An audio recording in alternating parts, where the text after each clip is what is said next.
Welcome. Today we will have a look at the famous flat earther that tries to use the Bible as scientific evidence.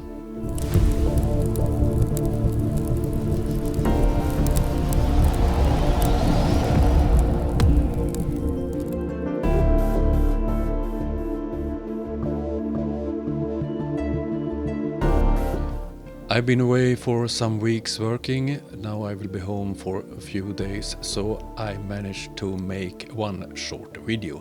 And this one is about Taboo Conspiracy that tries to use the Bible to prove the silly flat earth. Let's start. Hello everyone. I was reading the Bible today and I saw something that made me laugh and I wanted to share it with everyone. I often laugh at your videos, Taboo. We are going to be reading from the book of Deuteronomy, chapter 34, verses 1 through 4.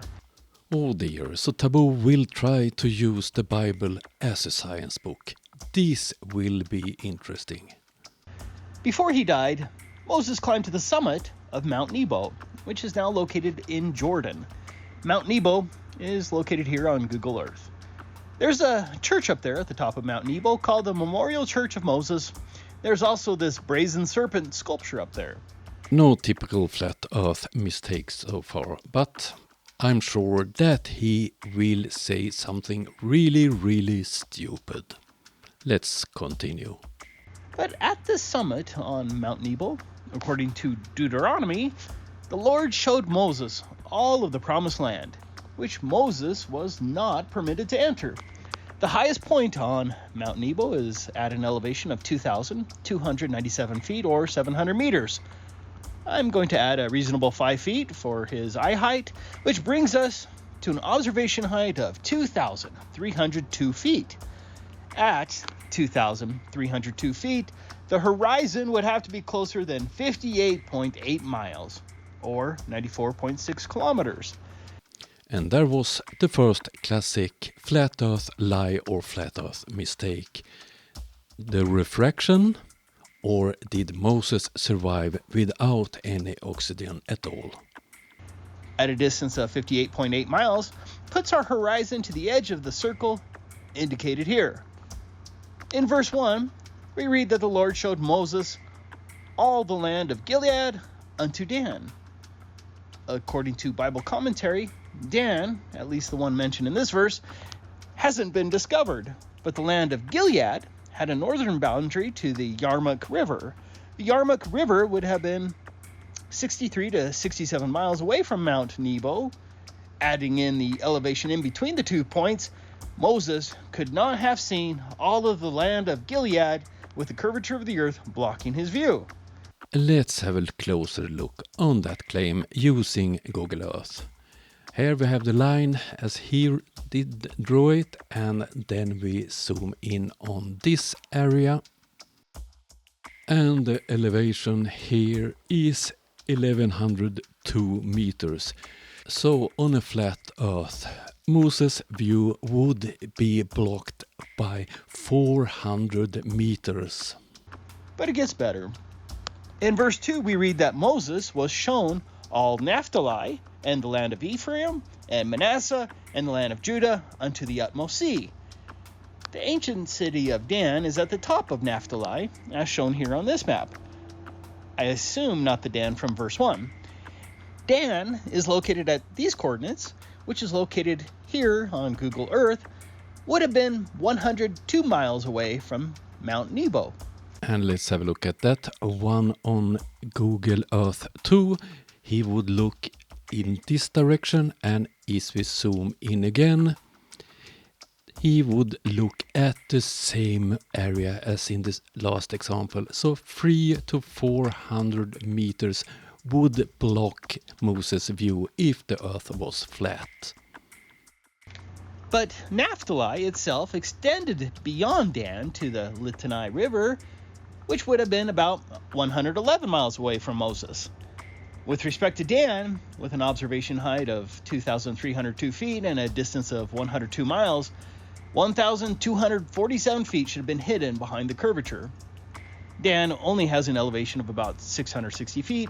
Obviously, Moses shouldn't have seen the ancient city of Dan or the rest of Naphtali. In fact, Moses shouldn't have been able to see any of the land of Naphtali, let alone all of it. And on a flat earth, if Moses stands on Nebo and looked at Dan, there are peaks between him and Dan that are 1100 meter high, so he would be blocked by 400 meters. I've taken this map of the 12 tribes of Israel and superimposed it on Google Earth with my 58.8 mile circle and matched it as best as I could. But you can see that all of Naphtali was beyond the 58.8 miles horizon distance. The curvature of the earth should have blocked Naphtali entirely. The utmost sea of verse 2 is the Mediterranean Sea. The closest beach of the Mediterranean Sea was over 60 miles away from Mount Nebo. That means that Moses could not have seen any of the Mediterranean Sea or unto the utmost sea if the globe were real. Okay, if we make a line from Nassau to the beach he's talking about, following that line we find peaks that are 900 meters high. So if Moses stands on the mountain, his view would be blocked by 200 meters. In verse 3, towards the south, Moses saw all the way to the Negeb, which would have been more than 88 miles. Again, that should have been well hidden behind the curvature of the earth. In that direction, it's no mountains high enough to block the view on a flat earth. Without question, Moses saw too far. The curvature of the earth should have blocked much of the Moses' view of the promised land. Of course, Moses didn't have a telescope or a high zoom camera, and so the Lord must have at least miraculously enhanced Moses' vision to a degree. But did the Lord also remove the curvature of the earth? I don't understand why Moses had to go to the top of Mount Nebo then, but I guess your answer depends on whether you are one of those people who will shoehorn the Bible to fit your phony globe and space religion. Thanks for watching. So, poor Taboo gave 4 examples. 3 of them is totally impossible, even on a flat earth. So he managed to prove that the Bible is not a science book. Oh dear.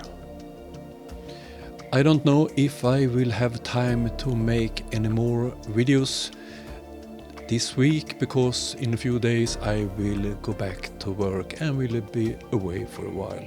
But I will see you soon, I don't know when. Have a nice day, bye.